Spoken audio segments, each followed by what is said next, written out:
Here you are at last. I was worried about you. We just left the police station. We had to explain to the Italian police that we were not murderers. What? Another murder? I'll tell you when we're underway. Are all passengers and staff aboard? Yes, everyone is here. We were waiting for you. Excellent. Let's not waste any more time. We have to make a longer than usual stop in Lausanne. What? How long? Long enough to do a little banking in Geneva.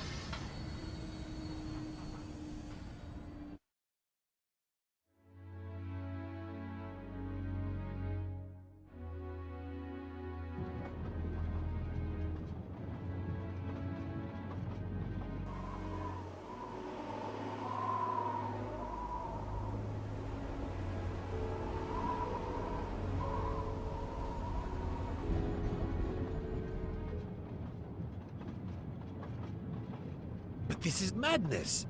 A 13th murderer of Ratchet? Mon ami, he was not well liked. But Monsieur Michel would have seen anyone enter Ratchet's compartment. And there were another 10 people milling about, taking their turn at stabbing him. How could they not notice an uninvited killer?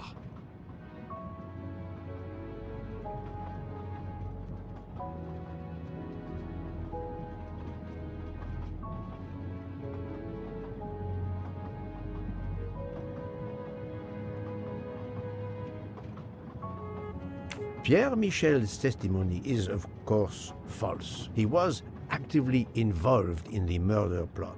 I must know his real movements to understand when our 13th murderer could have acted undetected.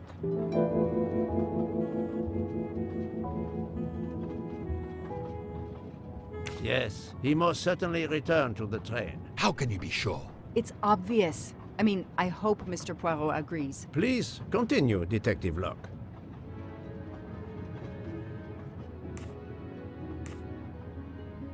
All the passengers and crew are still aboard. If the killer of Mr. Wadi had remained in Venice, we would have noticed right away that someone was missing, and we could have alerted the authorities. I promise you, I made certain everyone was aboard before we embarked. Book, calm yourself. Calm myself? But we're back where we started. There is still another murderer on my train. Wait a moment. Can I change my mind about my verdict? Can we turn everyone over to the police? Everyone? Including ourselves? What? No. No. It's a nightmare. Let us take it step by step, my friend. We can start by eliminating all of the members of the Ratchet jury.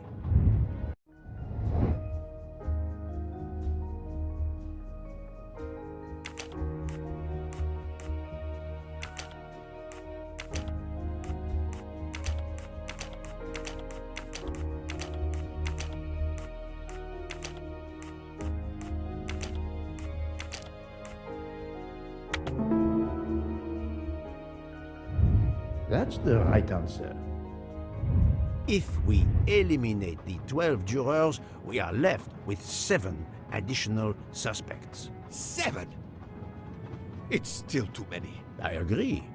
We must reduce our list. Excuse my impatience, Poirot. It's as if my beautiful train is cursed. Can you exonerate any of the 7? Good job. Book worked hard to get me aboard the train. He is definitely not a suspect. Adequate. Mademoiselle Locke cannot be a suspect. She pursued Mr. Wadi's murderer. Right. Dr. Constantine alerted me to the 13th stab wound. He is not a suspect. My little gray cells did not let me down. I have 4 suspects left who I must now examine more closely. Miss Nielsen, Monsieur Maury, Monsieur Fauché, and Countess Andrény. One of my employees? Suspicious? All 3 got off the train in Venice to restock supplies. Any one of them might have slipped away without being noticed. I suppose.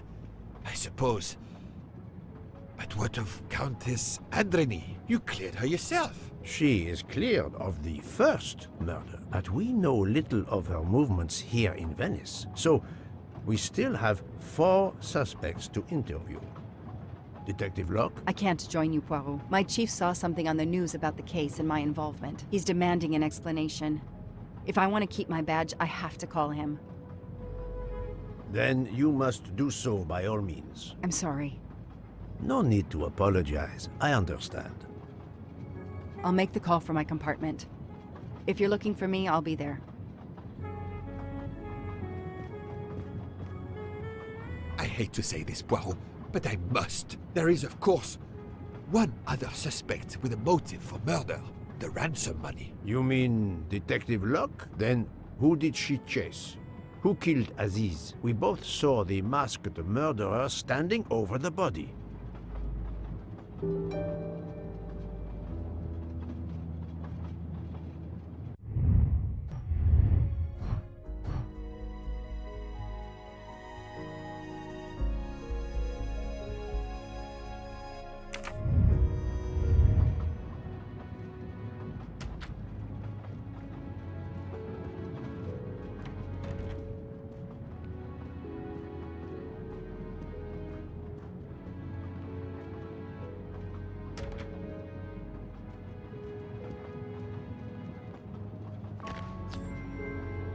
Come to Poirot, my exquisitely sculpted friend.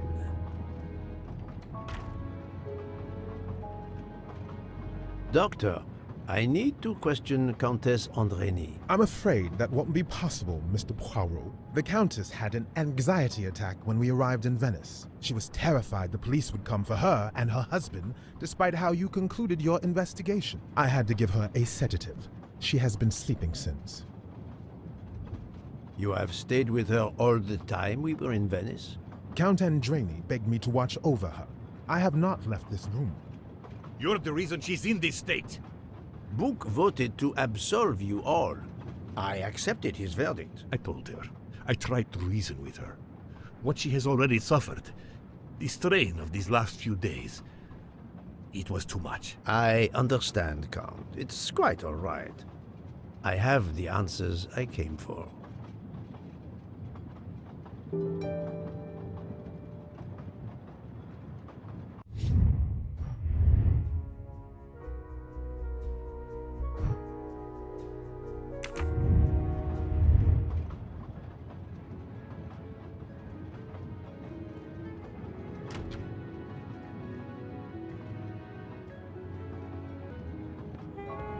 Ah, Michel, I have a few more questions to ask you, if you will allow me. Anything, Monsieur Poirot. We are in your debt.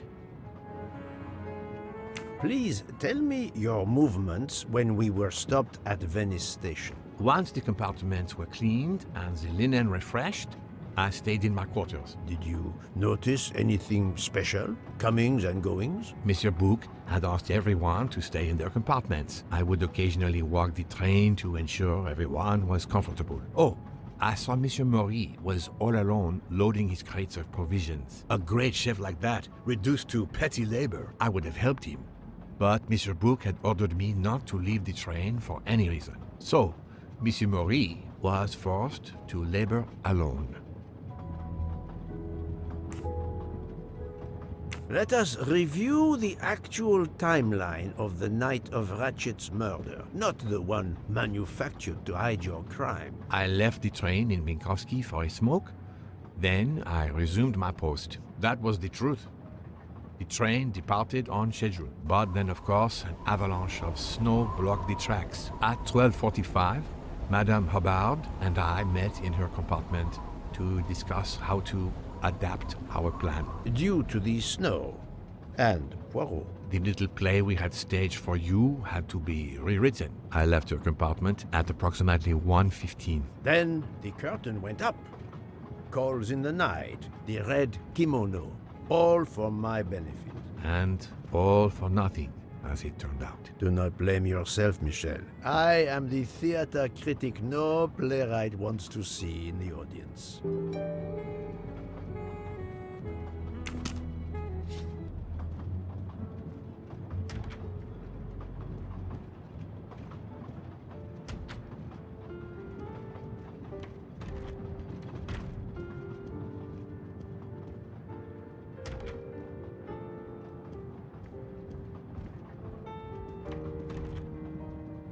You play well. I didn't mean to interrupt you. Thank you.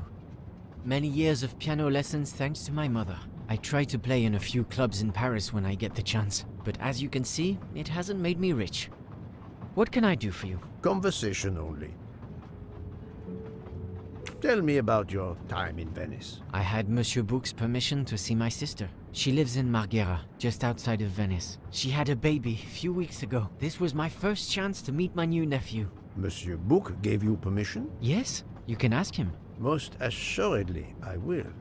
What time did you leave, and when did you return? I left around 9-10 p.m. I was back by 10:45 p.m. When I got back, Hotaru was in a lot of pain. I gave him a back massage. That would have been enough time to kill Monsieur Wadi and return to the train. May I see your knives? Of course, they are here. If you don't mind. Help yourself. They are under the bar counter.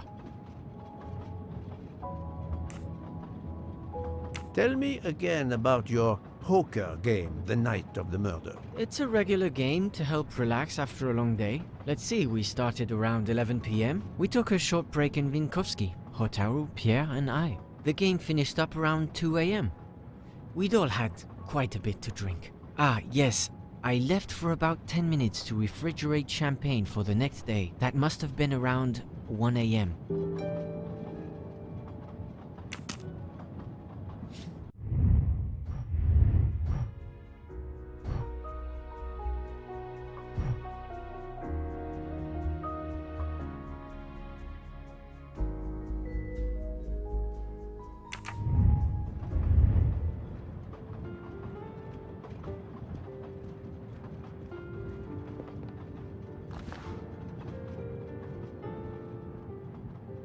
None of these come close to the wounds on either body.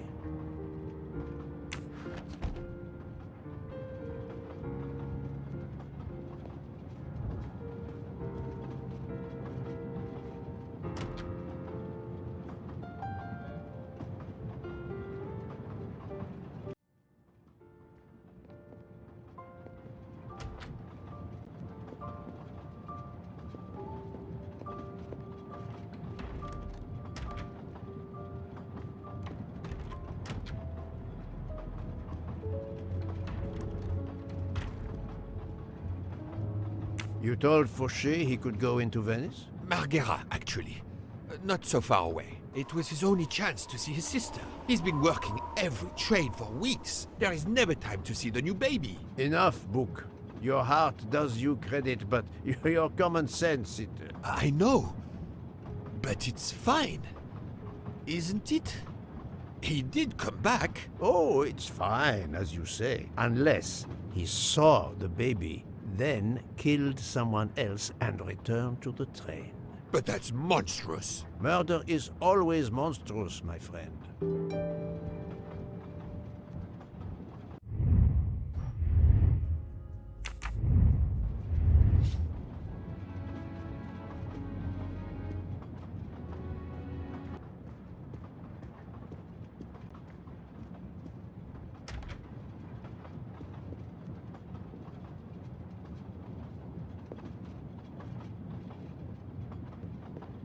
Good evening, Monsieur Maury. May I have a moment of your time? I have a few questions to ask you. Of course! As long as you don't mind if dinner is ruined. I promise to be as brief as possible. What did you do while we were stopped in Venice? With Freya's help, I loaded fresh produce for the next part of our journey. Then, you may not believe this, but my job requires a lot of physical labor. My back suffers. Fortunately, Jean has become quite adept at separating my vertebrae. As you may know, I have solved the murder of Monsieur Ratchet.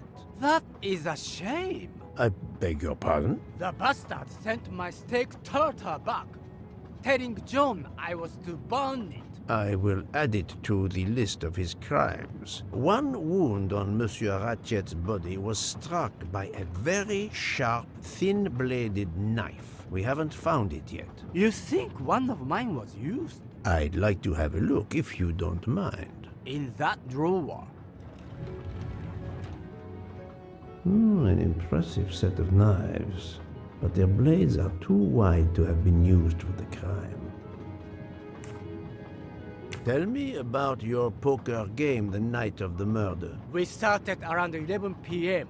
When John finished his shift, we played until around 2 a.m. From what I remember, it's a bit vague. You played without a break. Actually, we did break once for a smoke. John, Pierre, and I. When we stopped in Vinkovsky When was that? around midnight.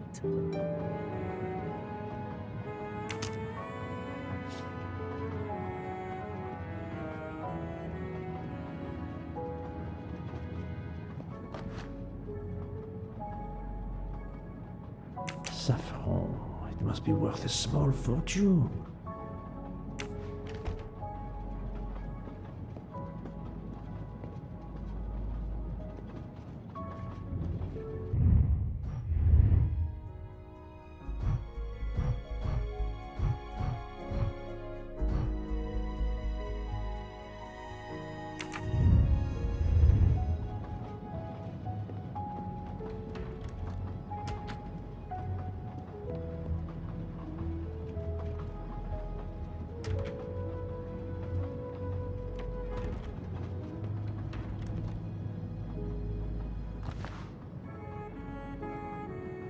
A black feather.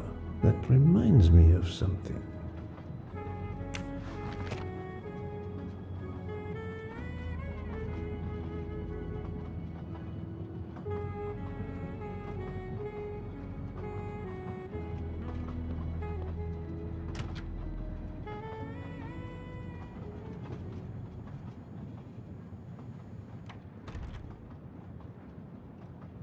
Good evening, Mademoiselle Nielsen. May I talk to you for a moment? Of course, Mr. Poirot.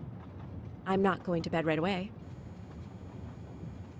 Can you tell me your movements while we were stopped in Venice? That'll be easy. I didn't move much at all. Let's see. I helped Hataru load all of the food crates aboard the train. Hataru had everything he needed, but I realized they forgot half of my order. I spent over an hour on the phone with the supplier without success. I had to change the dessert menu for tomorrow. Dr. Constantine found a stab wound on Ratchet's body that was caused by a much thinner and sharper blade than the others. Possibly a chef's knife?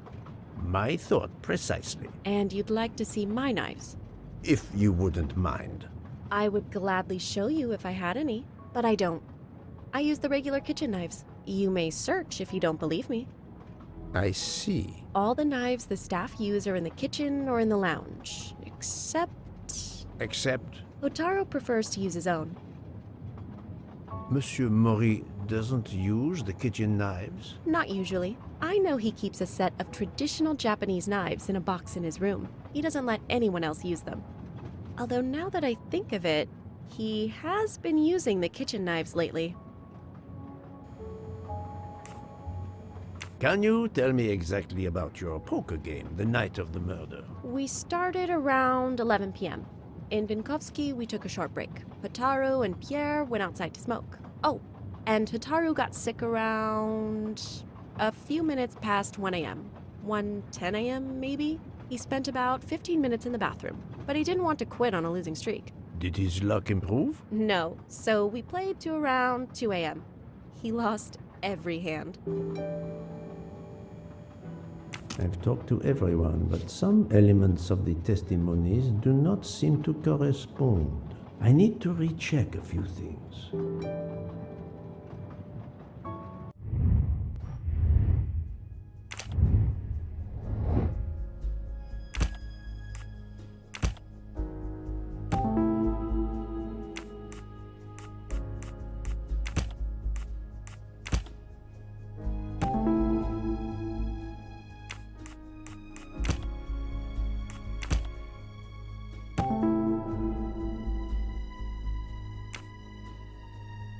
Any of the three staff members had the opportunity to kill Ratchet when Monsieur Michel wasn't watching the hallway. I'm right again. That happens to me a lot.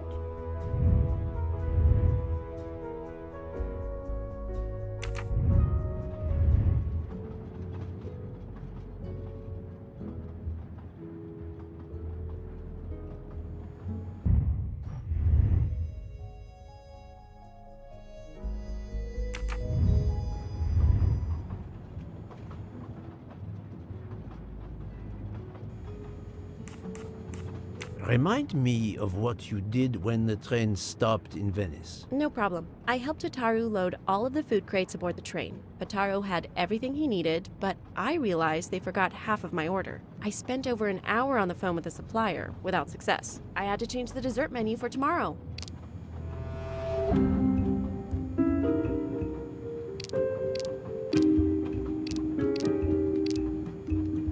Mademoiselle, I believe you're hiding the truth from me. What makes you say that? Michel saw Monsieur Mori carrying the crates of food alone. You weren't on the platform. I did help Hotaru. The entire time? He carried so many crates, his back was sore. I'm sorry about that. Okay, I'm guilty. I did leave him before we were finished. But I had to. There was no saffron he needed for a recipe. I volunteered to go into Venice and get him some. The Rialto market would be open late because of the carnival. He gave me money. I knew we weren't supposed to leave the train, but I only wanted to help. Mr. Mori can confirm this. Ask him. I saved dinner.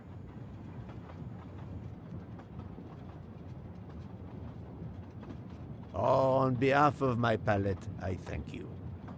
How long were you gone? I left at 9:10 p.m. and was back with the saffron around 11. That's when I called my supplier for the items I was missing. Miss Nielsen had almost 2 hours to buy the saffron, find a costume, kill Monsieur Wadi, elude Detective Locke, and make it back to the train for that phone call. Yes, it's possible that was enough time. Thank you, Mademoiselle Nielsen. That is all for now. Sorry again, Mr. Poirot. I hope you enjoyed tonight's dessert.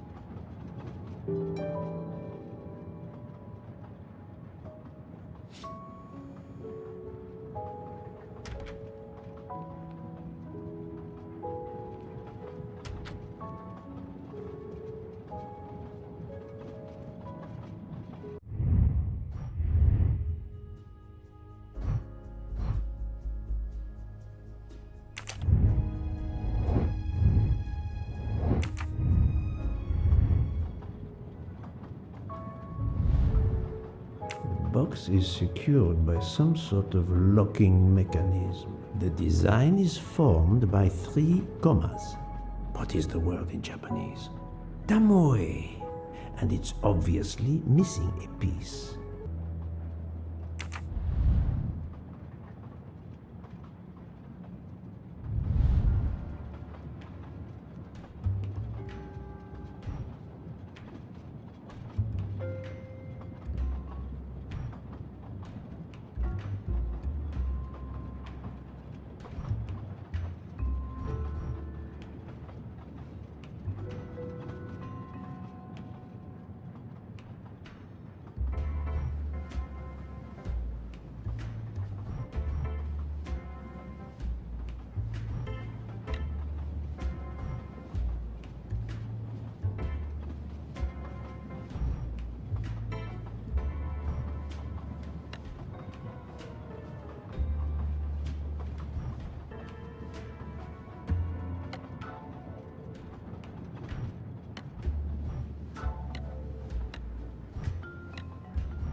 An object that looks like a broken comma. It must be part of something else.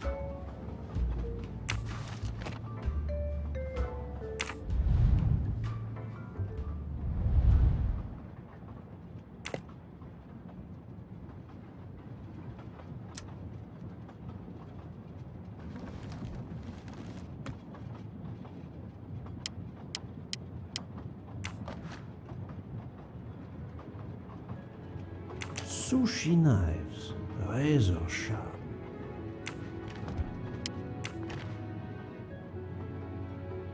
Colteria Venezia.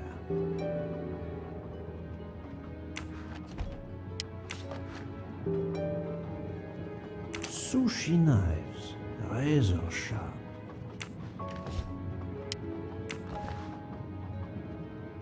Sushi knives, razor sharp.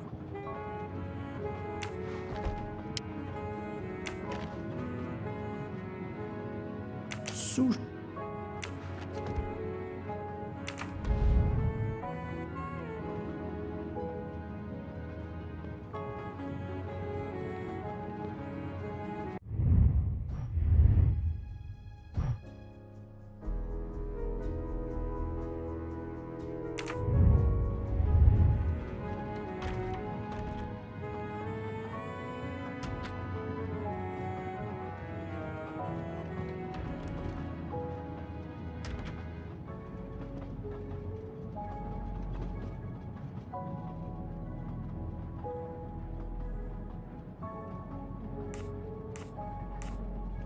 I'm sorry, Monsieur Mori, but haven't you forgotten something? You haven't told me about the knives hidden in your room. Ha! Yes, indeed. I forgot to tell you about those. They are my personal knives. I only use these knives. There are none better. I bought them all in Japan. No one is allowed to touch them except me.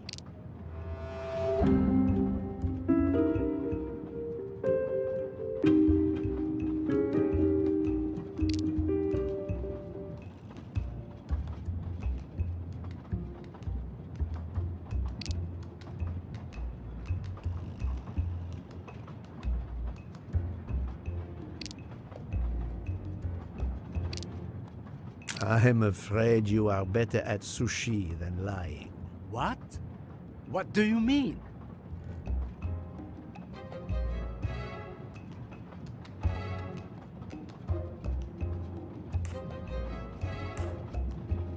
One of the knives has an inscription, Coltelleria Venezia. Did you happen to go shopping tonight, monsieur? Damn you, Poirot.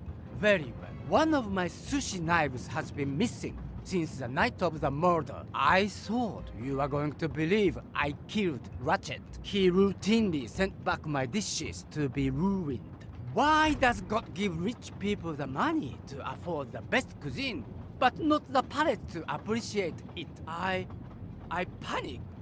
I know a very good store in Venice. I went to buy a knife to replace the one that had gone missing. So, I wouldn't be accused. I assure you that I had nothing to do with any murders. I would have an easier time believing you, monsieur, if you put that knife down. Oh, yes, of course. Sorry. What time did you leave on your little shopping trip? I left around 9:30 p.m. I was back a little after 11. 11:15 p.m.? Time enough to stab Monsieur Wadi and return. Very well, Monsieur Mori. That's all for now. If I have another question... I'll be right here, cooking.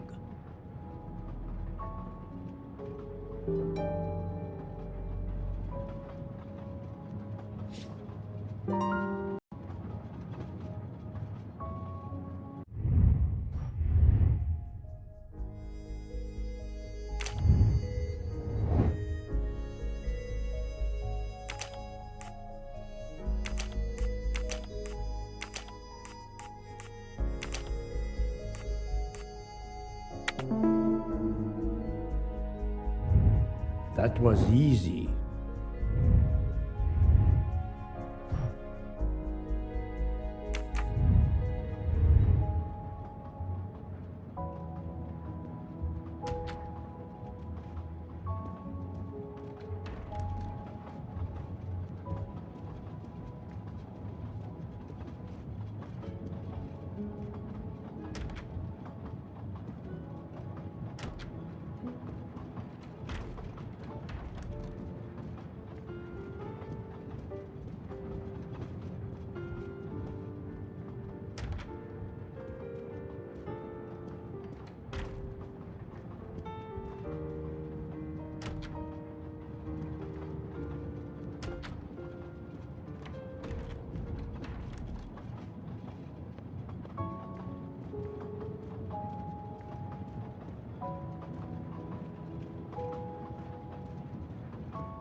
What have you been doing, Poirot? I am completely in the dark. I will shine some light on the situation, my friend. I have 3 new suspects who could have killed Ratchet and Monsieur Wadi. Miss Nielsen, Monsieur Fauché, and Monsieur Maury. They all had periods of time during both murders to commit the deed, and their alibis are weak. A visit to family, and not 1, but 2 shopping trips. But all are my employees. Alas, yes, my dear book. But we have no proof against any of them. None of the 3 appears to have any motive whatsoever. But this is a tragedy. Do not give up hope. We will catch this murderer. There is still one place that may hold the evidence we need. Geneva. Exact. Do not give up hope? Well, that's easy for you to say. But what if it's Freya? What becomes of dessert? If it's Sotaru, who will cook? Me? And the worst, if it's Jean, who will serve the drinks? I've been checking up on the Banque du Lac. I had to confirm my identity for Interpol, so they contacted my captain at the Berkshire Police. I suspect he was not pleased. That my vacation was actually an unofficial investigation? I'll say. I would be happy to speak to him on your behalf. Thank you, but he'll get over it. It's a chance to close the books on the Armstrong kidnapping. He stopped yelling, asked for a report, then granted me an extra week. Excellent. What did you learn from Interpol about the Banque du Lac? It's had a bad reputation for over a century. Customers have included the mafia, Nazis, corporate swindlers of every description, even heads of state. It is true, this. It is the worst-kept secret in banking. They take advantage of the bank's strict policy of protecting the anonymity of its clients. This is in defiance of many laws from multiple countries, including Switzerland itself. Of course, I have never taken advantage of such a corrupt system. That goes without saying, my friend. There are ongoing investigations, subpoenas, court orders. The bank will eventually have to comply, or its assets may be seized. But until then, it still thrives, thanks to its wealthy and powerful clients. It sounds perfect for the late Monsieur Ratchet. Do you have any ideas? The serial numbers from some of the bills match those from the Armstrong kidnapping. We agreed in Venice that the bulk of the money must still be physically in the bank's vault. I concur, Detective Locke. Exemplary work. So, our next task is clear. We need to get into Ratchet's safety deposit box. There will be codes, passwords. And Monsieur Wadi would, of course, have known them all. The bag of money he carried is proof of that. We'll need to find information about Ratchet's box in Wadi's office at the bank. Most assuredly, but remember the secrecy involved. I doubt his office will contain all we need. Where else must we dig?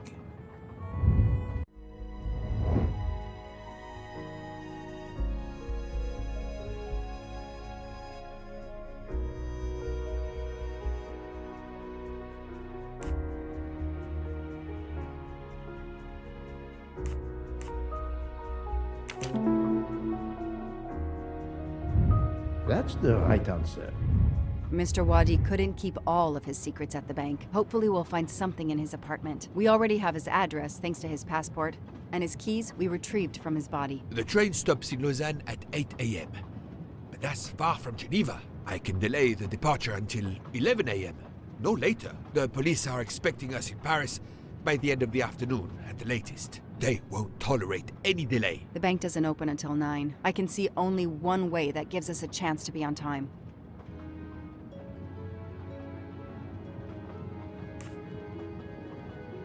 Let's take a taxi. I checked a map. It should take us less than an hour to get to Geneva from Lausanne, which leaves us just enough time to access that safety deposit box. We have no choice if we want to be back to the train by 11 a.m.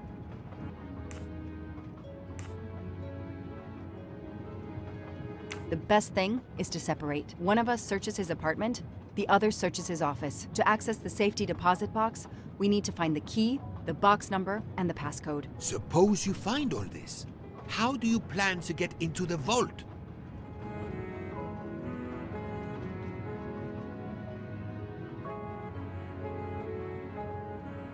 We are going to use the bank's anonymity policy to our advantage. And the quickest way is for you to impersonate Ratchet. I would rather impersonate Jack the Ripper, but in the interest of justice, I will do it. We need to find the account number. Along with everything else. I will say I want access to the vault. They don't ask for papers or even names. The vault information is enough. I'm not hearing any of this.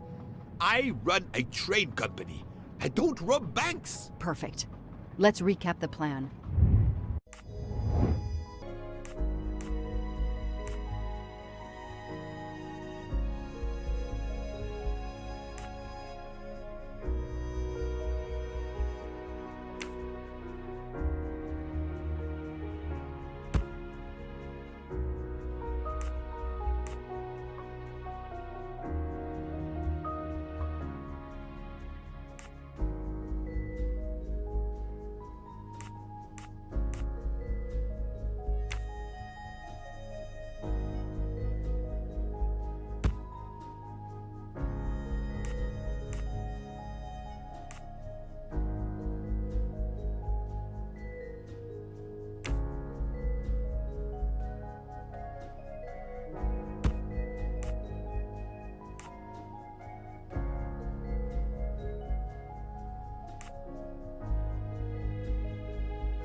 My little gray cells did not let me down. To sum up, we're going by taxi to Geneva. Then we'll split up. You're going to search Mr. Wadi's apartment. I'll search the office at the bank. When we have all the information we need, you pretend to be Ratchet, and we can finally find out what Ratchet is keeping hidden in his safety deposit box. It sounds impossible. Not for Detective Joanna Locke and Hercule Poirot. We should get some rest. You are right, Detective. We face our greatest challenge tomorrow, together.